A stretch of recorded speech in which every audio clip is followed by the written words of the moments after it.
ഒരാൾ നശിക്കുന്നതിൽ അല്ലെങ്കിൽ ഒരാളുടെ ജീവിതം ഇല്ലാതാവുന്നതിൽ ശരിക്കും നമുക്കൊക്കെ പങ്കില്ലേ? എല്ലാവർക്കും ഉണ്ട്. ഞാൻ ഏറ്റവും കൂടുതൽ വിശ്വസിക്കുന്നത് സാഹചര്യത്തിലാണ്. ഓക്കെ. സാഹചര്യമാണ് ഒരു മനുഷ്യനെ നല്ലവനാക്കുന്നത് മോശമാക്കുന്നത്. പിന്നെ ഈ സാഹചര്യം വരുന്ന എപ്പോഴാണ് നമ്മുടെ തലയിലെഴുത്തെന്നൊക്കെ പറയുന്ന കാര്യങ്ങളുണ്ടല്ലോ. ഇതിനകത്ത് നിങ്ങൾക്ക് കിരീടത്തിൻ്റെ കഥ അറിയാമല്ലോ. അതായത് അച്ഛൻ മകനെ എന്നെക്കാട്ടിലും വലിയൊരാളാക്കി മാറ്റണം. ഞാൻ വെറും ഒരു പോലീസുകാരൻ, ഒരു കോൺസ്റ്റബിൾ, ഒരു ഹെഡ് കോൺസ്റ്റബിൾ. കോൺസ്റ്റബിൾ. അതേസമയം എൻ്റെ മകൻ ഒരു SI ആകണം. അങ്ങനെ പടം തുടങ്ങുന്നത് തന്നെ അങ്ങനത്തെ ഒരു സ്വപ്നവുമായിട്ടാണ്.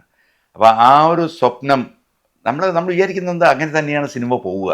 ആ ഒരു നല്ല പോസിറ്റീവായിട്ട് പോയിക്കൊണ്ടിരിക്കുന്ന ട്രെൻഡിൽ പെട്ടെന്നാണ് ഇദ്ദേഹത്തിൻ്റെ ലൈഫിൽ വരുന്ന ഓരോ മാറ്റങ്ങൾ.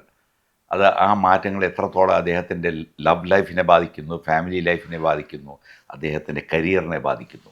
അതാണ് ആ സിനിമ. അവസാനം വരുമ്പോഴേക്കും ആ ഒരു ക്ലൈമാക്സ് എന്ന് പറഞ്ഞാൽ എനിക്കൊന്നും ആരും തന്നെ ആ സമയത്ത് കരഞ്ഞു പോകും. ഇന്നത്തെ യങ്ങർ ജനറേഷൻ അത് കണ്ടു കഴിഞ്ഞാൽ എനിക്ക് തോന്നുന്നു പണ്ടത്തെക്കാട്ടിലും കുറച്ചുകൂടെ ഫീൽ കൂടാനാണ് സാധ്യത. കാരണം ഒന്ന് വിഷ്വൽ ട്രീറ്റ് ഉണ്ട്. കാരണം ഇതിനകത്ത് നമ്മൾ എടുത്തിരിക്കുന്ന ഇപ്പോൾ പുതിയ ആ ഒരു കോപ്പി ഇറങ്ങുമ്പോൾ അതിനെ കാണുമ്പോൾ അതിൻ്റെ വ്യത്യാസം മനസ്സിലാവും. സിനിമ തിയേറ്ററിൽ കാണുമ്പോഴേക്ക് അതിൻ്റെ ആ ഒരു ഡിജിറ്റൽ ക്വാളിറ്റി, ആ ഡിജിറ്റൽ ക്വാളിറ്റിയിൽ മോഹൻലാലിൻ്റെയും പാർവതിയുടെയും ബാക്കി എല്ലാവരുടെയും ആ ഒരു രൂപം കാണുമ്പോൾ തന്നെ നമുക്കൊരു ഇഷ്ടം തോന്നും. ഒന്ന്. രണ്ടാമത്തെ കാര്യം എന്ന് പറയുന്നത് അതിനകത്തെ ഓഡിയോ ക്വാളിറ്റി. പണ്ട് കേട്ടിരുന്നത് നമ്മൾ സ്ക്രീനിൽ നിന്നുള്ള വോയിസ് മാത്രമേ കേൾക്കുന്നുള്ളൂ. പക്ഷേ ഇപ്പം അതല്ല. ഇപ്പം നമ്മൾ കേൾക്കാൻ പോകുന്നത് 4K ഡോൾബി അറ്റ്മോസ് ഇതിനകത്താണ് നമ്മൾ ഈ കേൾക്കാൻ പോകുന്നത്. അപ്പോൾ ആ ടോട്ടലി വരുമ്പോഴേക്കുണ്ടല്ലോ ആ ഡിജിറ്റൽ ക്വാളിറ്റി വിത്ത് ഡിജിറ്റൽ സൗണ്ട് എല്ലാം വരുമ്പോഴേക്കും ആൾക്കാരുടെ ഒരു ഒന്നുകൂടെ ആ സെൻറ്റിമെൻറ്റ്സ് വർക്കൗട്ട് ആവുന്നതാണ് എൻ്റെ ഒരു തോന്നൽ, ഞങ്ങളുടെ എല്ലാവരും തോന്നൽ. ഈ മറ്റൊരു ഏരിയ, ലോഹിതദാസ് ഡയറക്ടർ ആയപ്പോൾ അതെ, അദ്ദേഹത്തിൽ നിന്ന് വരാനുള്ള കഥകളുടെ എണ്ണം കുറഞ്ഞു, അല്ലെങ്കിൽ അദ്ദേഹത്തെ വേണ്ട വിധത്തിൽ ഉപയോഗിക്കാവുന്നതിന്റെ ഇപ്പൊ അദ്ദേഹത്തിന്റെ പൊട്ടൻഷ്യലിന്റെ പകുതിയായി ഉപയോഗിക്കാൻ പറ്റിയിട്ടുള്ളൂ എന്നുള്ള പഠനങ്ങളുണ്ട്. രണ്ട്, ഈ പറഞ്ഞ പോലെ ഡയറക്ടർ ആയതിനു ശേഷം അദ്ദേഹത്തിന് പ്രഷർ മര്യാദയ്ക്ക് ഹാൻഡിൽ ചെയ്യാൻ പറ്റാത്തതിന്റെ പേരിൽ, അദ്ദേഹത്തിന് കാര്യങ്ങൾ ബാലൻസ് ചെയ്യാൻ പറ്റാത്തതിന്റെ പേരിലാണ് അദ്ദേഹം നമ്മളെ വിട്ട് നേരത്തെ പോയതെന്ന് ആളുകൾ പറയുന്നത്. ഈ ഒരു ഫൈൻഡിങ്ങിനോട് അല്ലെങ്കിൽ ഈ ഒരു സ്റ്റേറ്റ്മെന്റ്സിനൊക്കെ സാർ എങ്ങനെ നോക്കി കാണുന്നത്? ഞാൻ അതിന് നിങ്ങൾക്ക് അറിയാത്തൊരു കാര്യം പറഞ്ഞുതരാം. അതായത് ലോഹിദാസുമായിട്ട് ഞാൻ കിരീടം കഴിഞ്ഞപ്പോഴേക്കും എല്ലാവരും ചോദിച്ചു, കിരീടം പോലെ സിനിമ എടുത്തൂടെ എന്ന ആൾക്കാരുടെ സ്ഥിരം ചോദ്യമായിരുന്നു. കാരണം ഞാൻ എടുത്ത സിനിമകളൊക്കെ നന്നായിരുന്നു. പ്രണയവർണ്ണങ്ങൾ ഓടിയതാണ്, അല്ലെങ്കിൽ കളിവീട് നല്ല സിനിമയായിരുന്നു, എല്ലാം നല്ല സിനിമകളാണ്. പക്ഷേ എല്ലാവർക്കും കിരീടം പോലെ സിനിമയാണ് വേണ്ടിയിരുന്നത്. അപ്പോൾ എൻ്റെ അടുത്ത് പലരും ചോദിക്കും. അപ്പം ഞാൻ വിചാരിച്ചു ശരി, ഒരു പണിയാ ലോഹി, സിബി, മോഹൻലാൽ പഴയ കോമ്പിനേഷൻ ഒന്നുകൂടെ നോക്കാം. ഉണ്ണിയില്ല, ഞങ്ങൾ മാത്രം വെച്ചിട്ട് എടുക്കാമെന്ന്. ഞാൻ ആനന്ദേട്ടൻ എന്ന് പറഞ്ഞൊരു പ്രൊഡ്യൂസറുണ്ട്. അപ്പോൾ ആനന്ദേട്ടൻ ആ സമയത്ത് കറക്റ്റായിട്ട് നമുക്കെല്ലാം വരും എന്ന് പറഞ്ഞ പോലെ എൻ്റെ അടുത്ത് ആനന്ദേട്ടൻ വിളിച്ചിട്ട് എന്നോട് ചോദിച്ചാൽ, എടാ ഞാനൊരു പടം എടുക്കാൻ ലാലിനോട് ഡേറ്റ് ചോദിച്ചിട്ടുണ്ട്, ലാലിങ്ങനെ സമ്മതിച്ചിട്ടുണ്ട്, അതിൻ്റെ ഡിസ്ട്രിബ്യൂട്ടർ ആവാൻ പറ്റുമോ നിനക്ക് എന്ന് ചോദിച്ചു. ഞാൻ പറഞ്ഞു ഞാൻ പ്രൊഡ്യൂസർ ആവണമെന്നാണ് എൻ്റെ ആഗ്രഹം, പക്ഷേ ഡിസ്ട്രിബ്യൂട്ടർ ആണെങ്കിൽ ഞാൻ ഡിസ്ട്രിബ്യൂട്ടർ ആകാം എന്ന് പറഞ്ഞിട്ട് ഞാൻ ആനന്ദേട്ടനോട് പറയുകയും ചെയ്തു. അങ്ങനെ ആനന്ദേട്ടനായിട്ട് ഡിസ്കഷൻ മൂവ് ചെയ്യുന്ന സമയത്താണ് ഞാൻ ഈ പറഞ്ഞ സിബിയും ലോഹിയായിട്ട് ഇങ്ങനെ ചർച്ച നടത്തി. അങ്ങനെയാണ് നമുക്കൊരു പടം എടുത്താൽ എന്താ, അപ്പം അത് വേണോ ഇത് വേണോ ഒരു തീരുമാനമായിട്ടില്ല. ഒരു ഡിസ്ട്രിബ്യൂഷൻ സ്വന്തം കിടപ്പുണ്ട്, ഇപ്പുറത്തെ പ്രൊഡക്ഷൻ്റെ ഒരു മേഖല കൂടി കിടപ്പുണ്ട്. അപ്പോൾ ലോഹി പറഞ്ഞു നമുക്കൊരു പണി ചെയ്യാം, ഞാനൊരു കഥ എഴുതാം. സിബി അങ്ങനെയാണെങ്കിൽ അവർ ഒരുമിച്ചിരിക്കാൻ വേണ്ടിയിട്ട് ഞാൻ 2 പേർക്കും അഡ്വാൻസ് കൊടുക്കുന്നു. ലോഹിക്കും സിബിക്ക് അഡ്വാൻസ് കൊടുത്തതിന് ശേഷം സിബിയും ലോഹിയും കൂടെ ഒരു ദിവസം ബാംഗ്ലൂർ പോയിട്ട് കഥ എഴുതാം. കാരണം ഇവിടെ ഇരുന്ന് അവർക്ക് എഴുത്ത് നടക്കില്ല. അത് ഞാൻ വണ്ടി അറേഞ്ച് ചെയ്ത് കൊടുത്തു. 2 പേരും പോകാനിരുന്ന് വെളുപ്പാങ്കാലത്ത് രാവിലെ സിബി ലോഹിയുടെ വീട്ടിൽ ചെന്നപ്പോൾ അവിടെ താഴോട്ട് പൂട്ടിയിട്ടിരുന്നു. അതാണ് അവിടെ ഒരു കത്ത് ഒരു കല്ലിൻ്റെ പുറത്ത് വെച്ചിട്ടുണ്ട്. ആ ലെറ്റർ സിബിയുടെ തിരിപ്പുണ്ട് ഇപ്പോഴും. പ്രിയപ്പെട്ട സിബി, ചില പ്രത്യേക സാഹചര്യത്തിൽ എനിക്ക് ഇതിൽ നിന്ന് പിൻവലിയേണ്ടി വരികയാണ്. എനിക്ക് ആ സമയത്ത് ഓണത്തിന് കണ്ട ഒരു സിനിമ റിലീസ് ചെയ്യാൻ സീ ലൈൻ റഫീഖ് എന്ന് പറഞ്ഞ പ്രൊഡ്യൂസറുണ്ട് അന്നത്തെ കാലത്ത്.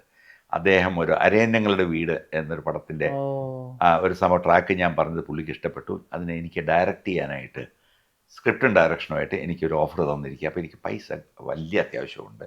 അതുകൊണ്ട് ഞാൻ അത് തീർത്തിട്ട് നമുക്കിത് ചെയ്യാം. വളരെ മാന്യം. എനിക്ക് ലോഹി ഇപ്പോഴും വലിയ കാര്യമാണ്.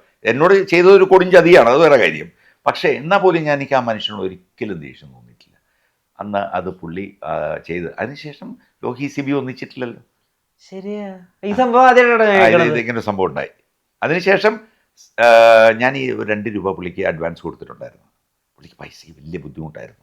നിങ്ങൾക്കറിയാം, ഒരു വേറെ കാര്യം കൂടെ പറഞ്ഞുതരാം. പുള്ളിയും ചോദിക്കാരനായിരുന്നു, ഞാനും ചോദിയാണ്. അപ്പോൾ അങ്ങനെ ഞങ്ങളുടെ രണ്ടും മോശം സമയമായിരുന്നു ശരിക്കും പറഞ്ഞത്.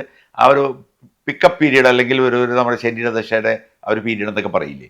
അപ്പം അങ്ങനെ അതിൽ നിന്ന് പുള്ളി മോചിതനാകാൻ വേണ്ടി പൈസയ്ക്ക് വേണ്ടി പുള്ളി അപ്പുറത്ത് ചാടി. അപ്പം ഞങ്ങൾ വിചാരിച്ചു പുള്ളി ചാടിക്കോട്ടെ, പിന്നീട് വേണമെങ്കിൽ ഇത് ഡേറ്റ് മേടിച്ച് ചെയ്യാം. പക്ഷേ സെബിക്ക് പിന്നീട് താല്പര്യം തോന്നിയില്ല. സെബിക്ക് അതൊരു വിഷമമായി കാണും. ഞാനത് അതിനെപ്പറ്റി ഡീപ്പായിട്ട് ഞാൻ പറയുന്ന ആളല്ല, സെബിയോട് സെബി തന്നെ പറയണതിന്. ഞാൻ എന്ത് ചെയ്തു, ഞാൻ എന്തായാലും ആ പൈസ തിരിച്ചു ചോദിക്കാൻ തീരുമാനിച്ചു. ലോഹിയെ വിളിക്കുമ്പോൾ ലോഹിയുടെ എവിടെ കാശ്?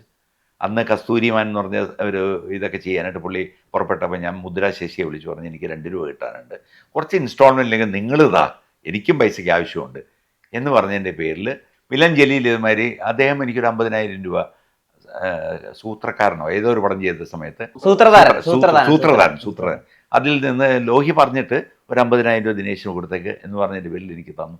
പിന്നെ അത് കഴിച്ച് ഒരു വേറെ സംഭവം കൂടെ പറഞ്ഞുതരാം. ആ സമയത്ത് ഞാൻ വണ്ടിയില്ലാത്ത സമയമാണ്. അപ്പം ഞാൻ ചോദിച്ചു, ലോഹി ഒരു പണി, എനിക്ക് വണ്ടിയില്ല. ലോഹിയുടെ വണ്ടിയൊക്കെ കാണാം. അപ്പം എനിക്കറിയില്ല പുള്ളിയുടെ അവസ്ഥ എന്താണെന്നുള്ളത്. പുള്ളി അത് തുറന്നു പറയുന്ന ഒരു വ്യക്തിയല്ല. ലോഹി ഒരു പണി, അത് നിങ്ങൾക്ക് പറ്റുമെങ്കിൽ ഒരു വണ്ടിയുടെ ഇതിലേക്ക് അഡ്ജസ്റ്റ് ചെയ്ത്, നിങ്ങൾ 2-3 വണ്ടിയൊക്കെ കാണുമല്ലോ, അതിലൊരു വണ്ടി എനിക്ക് തന്നേക്ക്, ഞാൻ അതിൻ്റെ പേയ്മെൻറ്റ് അഡ്ജസ്റ്റ് ചെയ്യാം എന്ന് പറഞ്ഞു. അപ്പോഴാണ് പുള്ളി പറയുന്നത്, ദിനേശേ എൻ്റെ കയ്യിൽ ഒരു പ്രീമിയർ പത്മിനി വണ്ടി എന്നുമാണ് എൻ്റെ അടുത്തുള്ളത്, വേണമെങ്കിൽ ദിനേശ് അത് കൊണ്ടുപോയിക്കോ. അതിൽ നല്ല മനുഷ്യനായിരുന്നു കേട്ടോ, ആ പറയാനുള്ള മനസ്സ്. ഞാൻ പറഞ്ഞു, ലോഹി നിങ്ങൾ തന്നെ ഓടിച്ച് നടക്കുന്ന ഒരു പ്രീമിയർ പത്മിനി, നിങ്ങൾ അത്യാവശ്യം ഫിനാൻഷ്യൽ ബുദ്ധിമുട്ടിലാണ്, അങ്ങനെ കുത്തിന് പിടിച്ച് നിങ്ങളുടെ നിന്ന് കാശ് മേടിക്കേണ്ട ഗതികേടൊന്നും എനിക്കില്ല, എൻ്റെ ഗതികേട് ഞാൻ തന്നെ അനുഭവിച്ചോളാം, നിങ്ങൾ ആ വണ്ടി ഓടിക്കും, നിങ്ങൾക്ക് സൗകര്യമുള്ളപ്പോൾ നിങ്ങൾ അങ്ങനെ 25-50 എന്നൊക്കെ പറഞ്ഞ് പൈസ തന്നോട്ടെ. എൻ്റെ നന്മയുള്ളൊരു മനുഷ്യനായിരുന്നു, നല്ലൊരു മനുഷ്യനാണ്. കാരണം എന്നോട് ഈ ഒരു ഇത് കാണിച്ചെങ്കിൽ പോലും ഞാൻ ഒരിക്കലും ആ മനുഷ്യന് പാളിപ്പോയിട്ടുണ്ടായിരിക്കും, അങ്ങനെ ആലോചിച്ചിട്ടുണ്ട്. അതായത് എൻ്റെ അറിവിൽ അദ്ദേഹം ജീവനോടിരിക്കുമ്പോഴോ അല്ലെങ്കിൽ അദ്ദേഹം മരണപ്പെട്ടതിൻ്റെ വർഷങ്ങളിലോ ഒന്നും അദ്ദേഹത്തിന് ഈ രീതിയിൽ അദ്ദേഹത്തെ ആളുകൾ ഓർത്തിട്ടില്ല. ഓവർ ദി ഇയേഴ്സ് ഫേസ്ബുക്ക് ഒക്കെ വരുന്ന സമയത്താണ്, ഫേസ്ബുക്കിൽ എഴുത്തുകൾ തുടങ്ങിയ ഒരു സമയം ഉണ്ടായിരുന്നല്ലോ, സിനിമ അധികരിച്ച ആളുകൾ എഴുതാൻ തുടങ്ങുന്നു, സിനിമാ ഗ്രൂപ്പുകളിലൊക്കെ എഴുതുമ്പോഴാണ് ലോഹിതദാസ് സാറിൻ്റെ ബ്രില്യൻസ്, ഇപ്പോൾ തനിയാവർത്തനം അന്ന് ചെയ്തതിൻ്റെ ഒരു ഇമ്പാക്റ്റ്, അല്ലെങ്കിൽ കിരീടം അന്ന് ചെയ്തതിൻ്റെ ഇമ്പാക്റ്റ്, അതിനെ പറ്റിയൊക്കെ ആളുകൾ എഴുതി തുടങ്ങുന്നു. അതെ അതെ.